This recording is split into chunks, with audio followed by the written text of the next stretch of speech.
బెల్లం బువ్వ కన్నా తీయగుంటదంట ఎన్నడూ నాడు ఫోను చేసే బాగున్నావన్నవంటే ఏడాది ఎండల్లో ఉంటేనై మోస్తున్న నా బతుకు కష్టాలని పిల్లని చెయ్యి పట్టాలని నల్లని సీకట్లో ఒకదాన్నే కూసున్న దిక్కులేని పచ్చినయ్యి బావా నువ్వెప్పుడొస్తావని ఏళ్ళైపోతుండే పిల్ల ఎన్నెలొచ్చింది మన బతుకులా ఏలైపోతుండే పిల్ల ఏలు వట్టంగా వస్తున్నాయా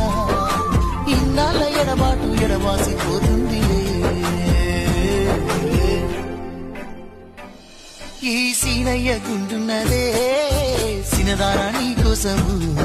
ఈ దూరాన్ని చెరుపుతూ తీరాల తెగిలింది అందాల ఈ మానము